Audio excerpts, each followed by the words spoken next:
경제를 잘 알지 못하는 사람을 위한 당장 내 돈이 되는 지식, 새해에도 머니클래스 계속됩니다. 키워드 먼저 보시죠. 금리, 환율, 주식, 부동산 2023년 이렇게 된다. 자, 새해가 밝았습니다. 직장 다니시는 분들, 또 자영업 하시는 분들 오늘 모두 남다른 마음으로 하루를 시작하셨겠죠.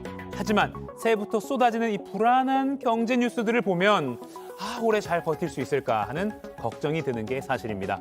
그래서 준비한 오늘 머니클래스 신년 특집 2023년 우리나라 경제 흐름을 금리, 환율, 주식, 부동산으로 나누어서 빅피처를 그려보고요. 어려운 경제 환경에서도 내 돈 지키는 방법을 알아보겠습니다.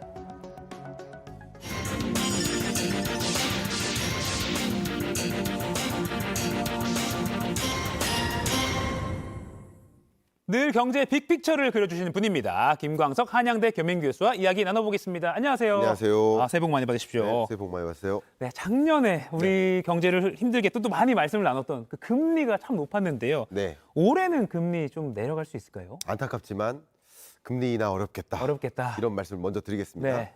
그러니까 22년 내내 금리를 이렇게 가파르게 인상했었던 그 이유가 뭡니까? 바로 물가 때문이죠. 네. 근데 이 물가가 잡히느냐? 물가가 잡히지 않아요. 다시 말하면 물가의 정점은 찍은 게 맞아요. 정점은 찍었지만 6.3%죠. 우리나라 물가 상승률. 네. 지난 7월입니다. 6.3%에서 지금 5%까지 떨어진 건 사실입니다. 네. 그러나 우리가 목표하는 물가, 그게 2%예요. 그래요? 그것도 몰랐는데 예, 2%? 그게 목표 물가인데 그 목표 물가를 이룰 때까지는 금리를 인하할 수가 없는 거라고 보시면 더 좋겠어요. 근데 안타깝게도 23년 이 한 해 동안의 연간 물가 상승률 전망치가 한국은행은 3.5%로 보고 있습니다. 다시 말하면 2%의 목표 물가에 부합하게 물가가 안 떨어질 것이기 때문에 네. 그 물가를 계속 잡기 위한 통화정책 행보, 추가적인 기준금리 인상이 남아있다. 이렇게 생각하시면 좋겠고요. 기준금리를 23년 2분기 정도까지는 인상하다가 그 이후에는 물가가 완전히 잡힌 상태가 아니니까 네. 동결해 나갈 가능성이 가장 높겠다 이렇게 보시면 좋겠습니다. 네, 또 미국 금리를 안 볼 수가 없는데 네. 역시나 이렇게 또 가파르게 올랐으니까요. 근데 미국 금리를 또 인상을 하면 환율도 올라가는 흐름, 우리 또 머니클래스 시간에도 몇 번 잡아봤는데 네. 그럼 올해 2023년에도 이른바 그 킹달러 네. 계속 될까요? 달러. 네, 여러분 정말 이 고금리에다가 고환율 때문에 굉장히 고충을 많이 겪으셨을 거라고 생각이 됩니다. 근데 이 킹달러의 시대는 이제 끝난다. 이렇게 좀 긍정적인 말씀을 드려보도록 하겠습니다. 기본적으로 우리가 1,440원을 돌파하면서 IMF 외환위기, 글로벌 금융위기 때나 겪었던 1,400원대 환율을 22년에 경험했습니다. 네. 매우 이례적인 환율인데요. 이것은 금리 인상보다도 더 중요한 금리 인상 속도 때문이다. 미국의 금리 인상 속도가 가장 가파랐죠. 네. 근데 미국의 금리 인상 속도는 속도 조절론에 들어갔죠. 네, 맞아요. 근데 상대적으로 다른 나라들, 영국이나 유로존이나 그 밖의 유로피언 국가들이 뒤늦게 더 높은 물가를 만나요. 10%대가 더 넘어요. 그러다 보니까 이 물가를 잡기 위해서 뒤늦게 가파른 또 금리 인상을 단행합니다. 다시 말하면 미국의 금리 인상 속도는 주춤해지는데 다른 나라들의 기축통화국, 네. 일본도 통화정책을 긴축적으로 전환했잖아요. 네, 맞아요. 다른 나라들의 긴축적 통화정책의 움직임이 더 강해지면서 미국과 그 밖의 다른 나라 간의 통화 가치의 격차가 좁혀집니다.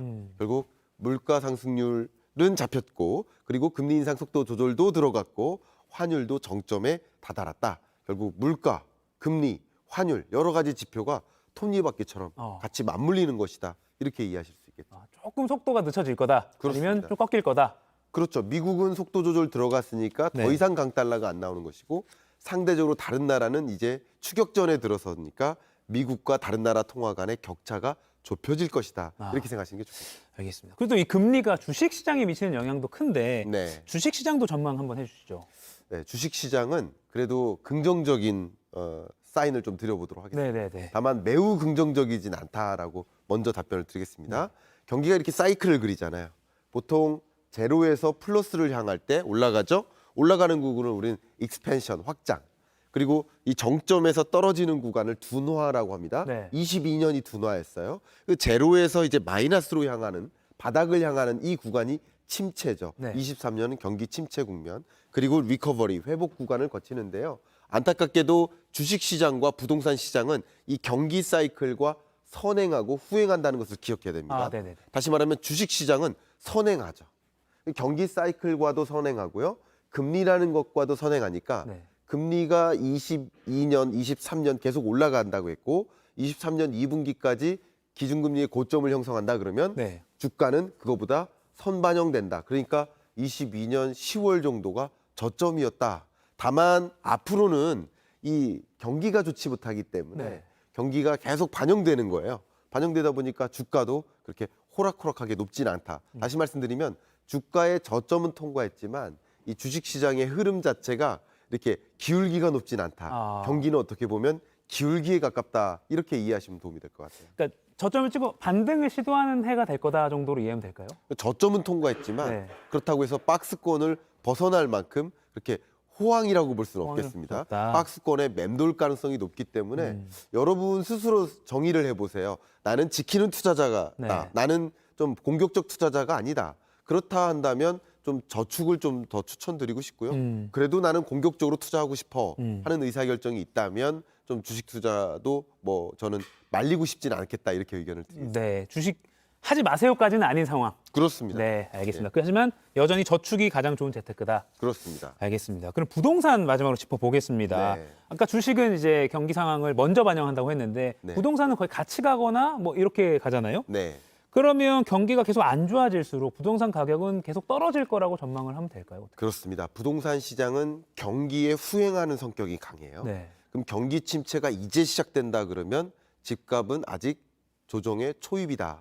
집값 상승률 그래프가 이제 제시될 텐데요. 네. 낭떠러지 부동산이라고 표현을 했잖아요. 네. 집값 상승률이 지금 이 정도입니다. 아. 이미 22년 12월 기준으로 월간 1.5% 이상이나 떨어지고 있습니다.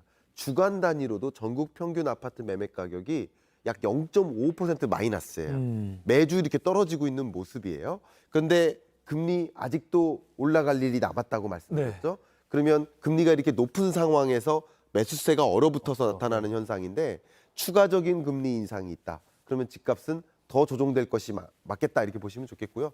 그런 것들을 여실히 보여주는 지표가 미분양 주택이에요. 네. 미분양 주택 건수가 계속 늘어나는 흐름인데 이것이 여전히 남아있다. 더 추가적인 미분양 주택이 형성될 수 있다라고 보신다면 23년 상반기에도 추가적인 집값의 조정이 있겠구나 이렇게 판단하시는 것이 도움이 되겠습니다. 아, 그러면 한 올해 2023년 중후반 이후로 내 집 마련 시점을 좀 천천히 가져가도 되겠다 싶네요. 제 채널에도 네. 이 독자분들이 질문을 그렇게 주세요. 네. 그래서 제가 뭐라고 말씀드리냐면 네. 전세 세입자시라고 한다면 네. 이 기간을 연장하셔라. 아하. 그리고 1년 이상으로 연장하지 마시고 그 미만으로 연장하셔라. 왜냐하면 지금 전세난이 아니라 역전세난이에요. 네. 세입자 구하기가 별따기예요. 예. 그러니까 세입자 여러분들이 목소리를 더 내실 수 있습니다. 연장하는 것도 집주인 입장에서 굉장히 좋은 사인이에요. 왜냐하면 집주인 입장에서 세입자가 나가버리면 세입자 찾기가 힘들거든요. 아, 그렇죠. 그런 구간이 있기 때문에 전세 세입자로서는 기간을 연장하시면서 매수 타이밍을 좀 뒤로 늦췄으면 좋겠다라는 의견을 드리겠습니다. 알겠습니다. 지금까지 김광석 한양대 겸임교수와 이야기 나눠봤습니다. 고맙습니다. 감사합니다.